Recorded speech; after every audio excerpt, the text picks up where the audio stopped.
course, they're not going to protect you. In fact, in every one of these emergencies, I've looked at them, I've studied them, disaster relief, science admits this. It's the local fire department. It's the local police. It's the local volunteer fire department. It's the state police. It's the locals that are fighting the fires. FEMA shows up and bosses everybody around. They've now shown up. Took FEMA 3 days to show up. And now what are they doing?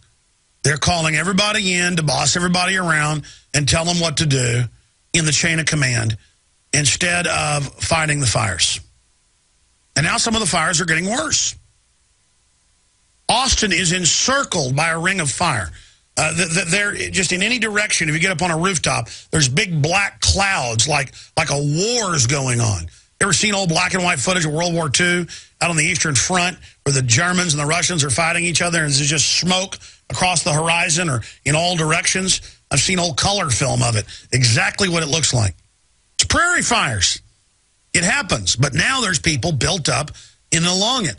And some of the only natural fire breaks of the fire are people's irrigated homes. What have they done in response to the fire? They've ordered most people to not water, period. Oh, that's a really good idea. The aquifer still has a lot of water in it. The lakes still have a lot of water in it. Their answer is don't water. I even heard them on the news saying because the fire trucks need the water. Ladies and gentlemen, one of the only areas that hasn't burned down in the fire line in Bastrop is the Lost Pines Golf Course, which is irrigated 7 days a week. In the surrounding area, though, they tell everybody, you can water every 2 weeks in Bastrop, or maybe every week, depending on your, zip code. And so what are they doing? They should be saying to everybody, irrigate everything, irrigate. Wet everything down at night. No, their answer is don't. Wait till everything burns down. So that's how they operate. There are some areas of West Texas out in the desert where they have oil towns and mining towns, and there they are running out in their municipal 1,000-foot, 2,000-foot wells. What's the answer? Drill deeper. But they've always run out of water. They live in the desert. Here we have giant aquifers everywhere, but see, most of those aquifers have been bought out by big transnationals who want to just be able to charge you more. So they say, we've taken over your public utility. Now we say use less of our product, and by the way, we're doubling prices. Because, by the way, we're selling Austin water that the LCRA has sold out to Houston. I've got articles here about the National Health Service being privatized in England.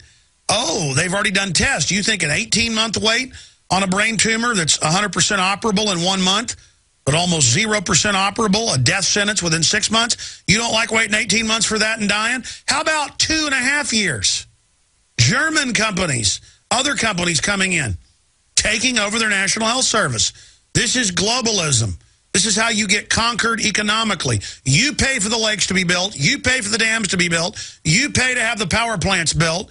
Your money pays for it. It's low prices. And they sell it out in every case in double or triple prices and tell you it's for carbon taxes, which it has nothing to do with.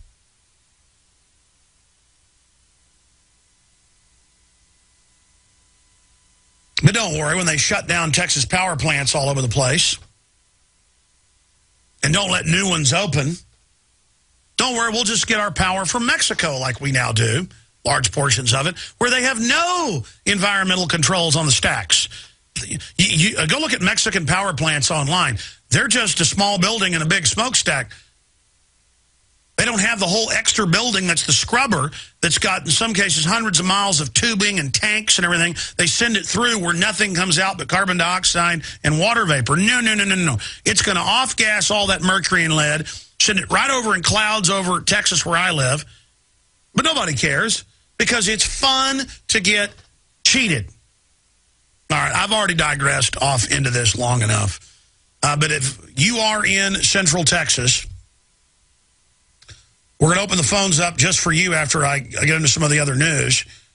I want to hear your view on the wildfires here. Or if you're out west and have seen the admitted National Forest Service mitigation program where they don't let you cut fire breaks, where they own over 80% of the land in most of those western states, and the devastation that's wreaked. They don't even deny that that's happened.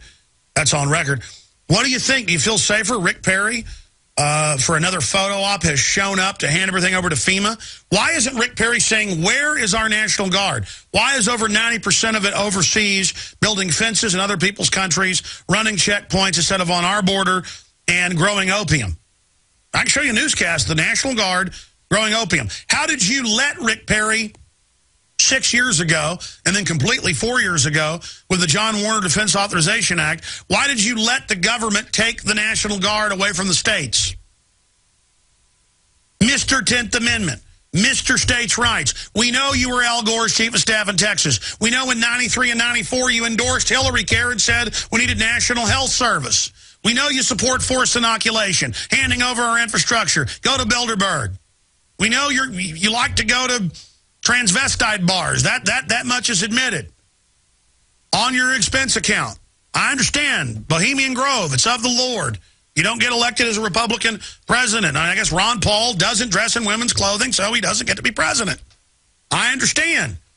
All the simpering, limp-wristed, fake conservatives on talk radio will probably get to destroy America as they pose as conservatives to fool real constitutionalists into loving you with your fake black toupee. I've had it.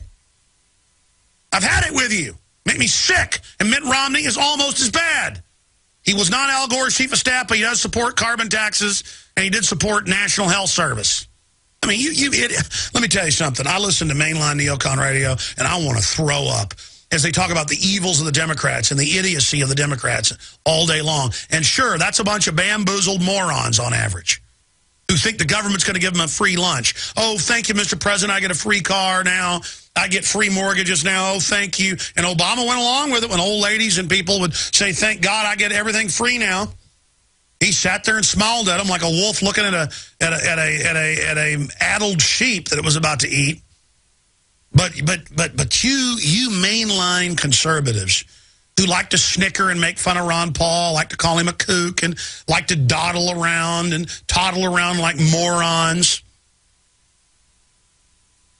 And I hear them calling in, I like Perry, I like Mitt Romney, that Paul can't win.